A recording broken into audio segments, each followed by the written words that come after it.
Okay. This is Math 200. A student asked about some questions on 6.6. So online homework 6.6. I'm going to work out a couple of problems for you. So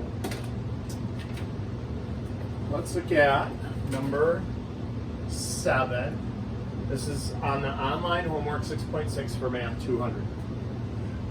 Hey, word problems. Woo, we love word problems. All right, two trains going in opposite directions leave at the same time.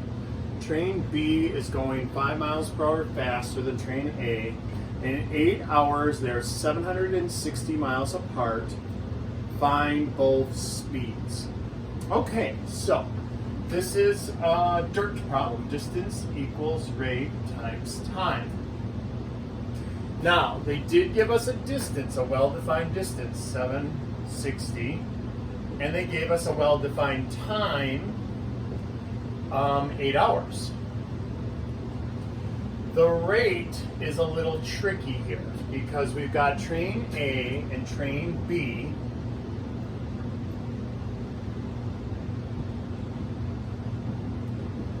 And let's read that one more time. Train B is going 5 miles per hour faster than train A.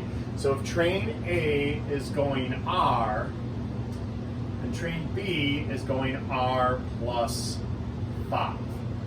And so what we're going to do with these rates are actually add them together, because look, if we started in the same spot and we're going in different directions, one's going faster than the other one, it's still like if you combined them and said they're going in the same direction. That's because they're going apart. So those distances, the distance can just be a combination of those rates. So we're going to say R plus 5. So that's the real trick to this problem, is just getting this setup. After the setup, easy peasy lemon squeezy, right? We bust out our sweet algebra skills, combine like terms inside the parentheses, do the distributive property,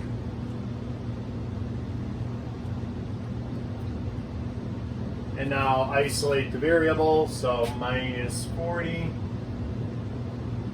and that's 720 is equal to 16R. And then we don't want 16R, remember the name of the game, get 1R equals. So divide by 16, and we're looking at 45. So R is 45, so let's remember what that is. R was the rate for train A. So we could say train A is 45 miles per hour, and then train B is going to be plus 5, so 50 miles per hour. All right. Let's look at the next one. That's also a dirt problem. So that's number 7. That's on online homework 6.6. Let's take a look at number 8.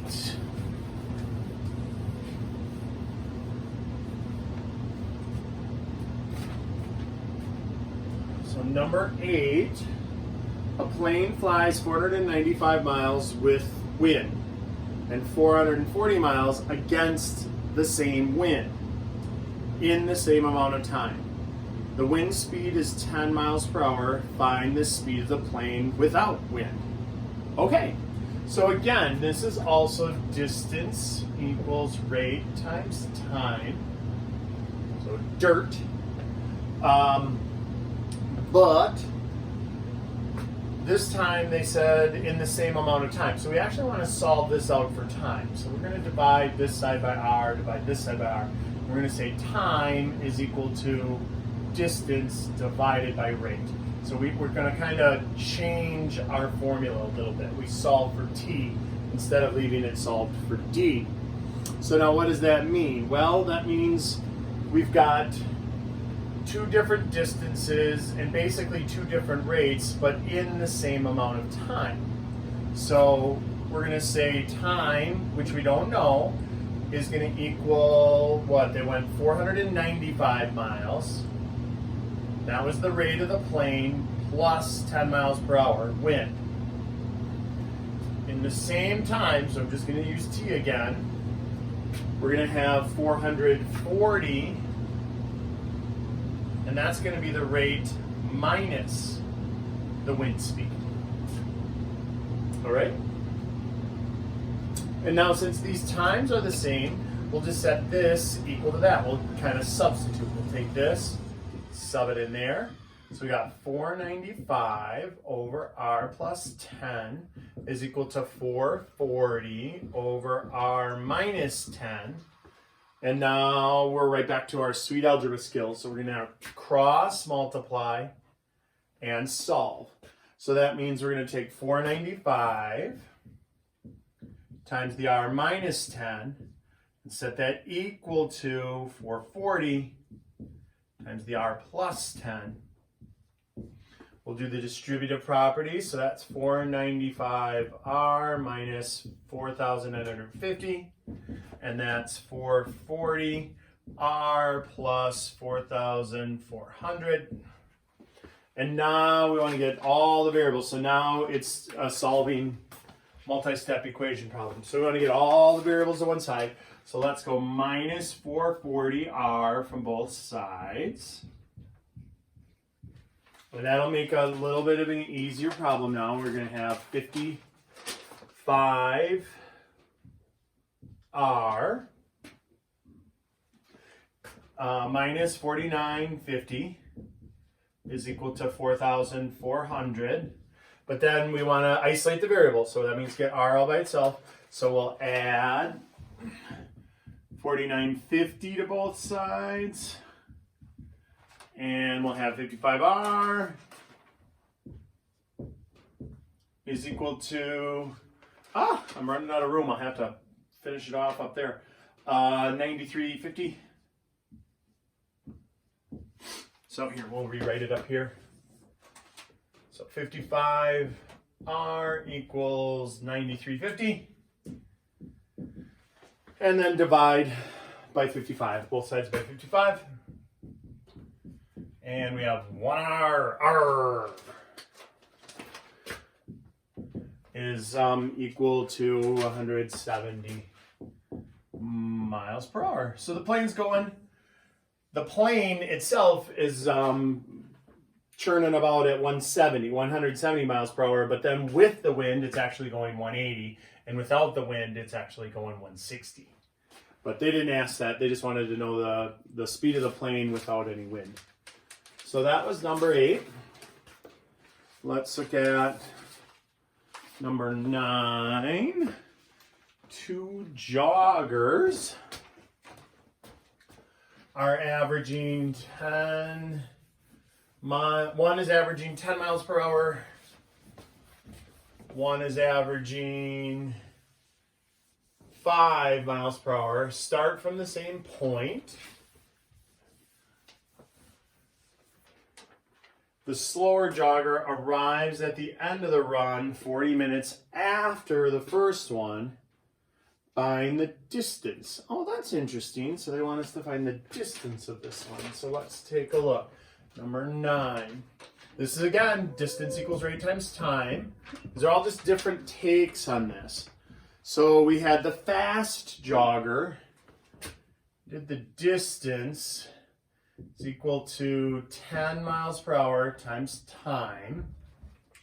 And then we did the slow jogger. He did the same distance, so it's just going to be D again. But this is a little tricky because they used minutes. So he's going 5, or she is going 5 miles per hour. So that's the rate. That's 5.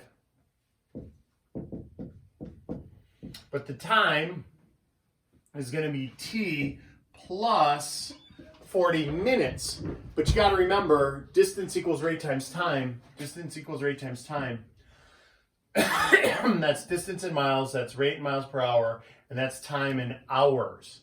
So the fact that they gave us 40 minutes, that was a little bit of a curveball in this. So we're going to say 40 60ths, because we have to convert that basically to a fraction of an hour. That's 2/3 of an hour. And so we can't say 40. If you said t plus 40, that would read as t plus 40 hours. That would be an awfully slow jogger if it took an extra 40 hours to get to the location. So let's convert that. You know what, we can just make it a decimal. Just take 40 divided by 60 here. We're not really focused on that. The focus of this problem is setting it up and solving it, and we're not going to worry about fractions. If you want to leave it 2/3, you can leave it 2/3. But we'll just call it 0.667. At thousandths place, that's a good general rule.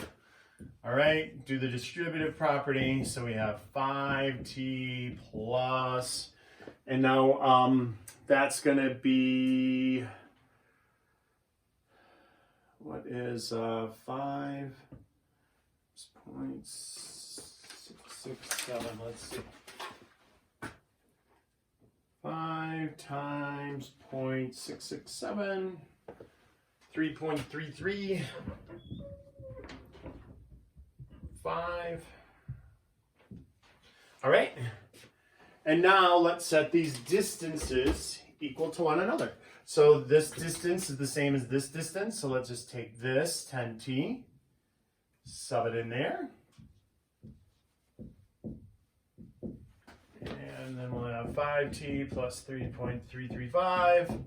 And move the 5t over. So 5t is equal to 3.335 and divide by 5.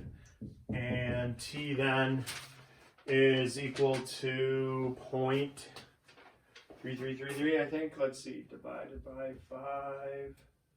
We're back to 0.667. That's our time. So 2/3 of an hour is our time. And so now if we want distance, we're going to take that time. We had to put this into this equation. This was quite a hard problem. So we had to do two different setups for distance equals rate times time. We had to sub that in, find t for time. So this guy is on the road for 2/3 of an hour. And now let's put that back in. So 0.667 times 10. And our distance then is 6.67. They said round to tenths. So on this problem, you can say 6.7 miles. Whew, that was a tough one. All right, let's look at 10 and 11. 10 and 11 are not as bad. So let's look at those. So this is the final answer. They didn't ask for time, they asked for distance. So we had to take our time and put it back in there. If you would have put it back in here, you would have got the same answer. All right. Two more problems here. Number 10. The denominator of a fraction is 7 more than the numerator. The denominator of a fraction is 7 more than the numerator. So if that's x, and the denominator of a fraction is 7 more, that's x plus 7, like so. All right, if both numerator and denominator are decreased by 2, the result is 4/11ths. Oh, so we're going to say, all right, minus 2, that's going to equal 4/11. So that's our overall setup. Now remember, they asked for the original one, so when we find this, we got to go back to that. That's going to be our original. So when we find x, we're going to put in the values that we figure out x now in there, and that'll be our answer for our fraction. So keep that in mind. Let's work this now. We got x minus 2 on the top. We got x plus 5 on the bottom, because plus 7 and minus 2 are like terms. Equals 4/11ths. And now we just cross multiply and solve. So 11 times x minus 2 is equal to 4 times x plus 5. Distributive property, 11x minus 22 is equal to 4x plus 20. Get the red row over the 4x over. 7x minus 22 is equal to 20. Add 22. Isolate that variable. 7x is equal to 42. Divide by 7. And x is equal to 6. That's not the answer, so don't put that down. Don't put x equals 6 down in your in the online problem, you have to put that 6 back in here. 6 over 6 plus 7, that is 6/13. That's the answer that they're looking for. They wanted the original fraction. All right. Okay, and then the last one was 11.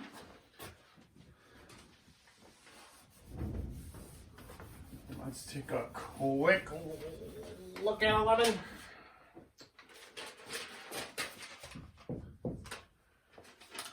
If a person rows to his favorite fishing spot 15 miles downstream in the same time that he rows 5 miles upstream, and the current is 5 miles per hour, find how long it will take to cover 20 miles. They really should have said in still water. When I read that, they should have said in still water, or said, going up or downstream. Okay, so this one is a distance equals rate times time again, but again, they use the same time. So anytime they use the time, anytime you see the phrase in the same amount of time, take distance equals rate times time and solve it for t. So we're going to have this, and now let's set up our two equations. We got 15 miles. It's the rate that he's rowing the boat plus the 5, because it's going to go farther with the water pushing you. And then against it, it's 5 miles and r minus 5. So this is the setup. The distances are the same. This is the first distance. This is the second distance, but they're the same, or they're not the same distances. The time is the same. So here.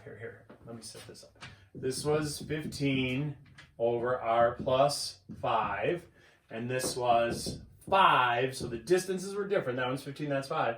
But the rates are also, how fast you're rowing is the same, but the current is going with you, and here the current is going against you. And so that's why we only got 5 miles with this one, because it's slowing us down, and we got 15 miles with that one because it's pushing us from behind. And so the times, though, is in the same amount of time. So that's why we get to set this one equal to that one. Right now, just cross multiplying solve. So we got 15r minus 75 is equal to 5r plus 25. Red row over the 5r over. We got 10r minus 75 is equal to 25. Add 75 to both sides. Isolate the variable, right? Isolate the variable. Very fancy.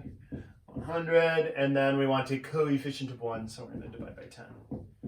So the rate that you are rowing your boat, row your boat, is 10 miles per hour. But now in reality, you're actually booking it at 15 miles per hour on this one, and you're booking it at 5 miles per hour on that one, because the current is pushing you 5 faster and slowing you 5 slower. Okie dokie. Oh wait, they didn't want to know that though. They wanted to know how long. So we know how fast the rate is. So don't put that in online. They want to know how long will it take you to go 20 miles. All right, in still water. So if the distance is 20 miles and we know our rate is 10 miles per hour, they want to know the time.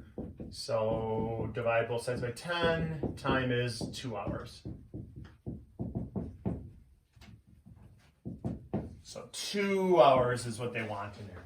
So yeah, those are a couple of those problems were tough because we had to find the answer, but then take the answer that we actually found and put it back into another equation.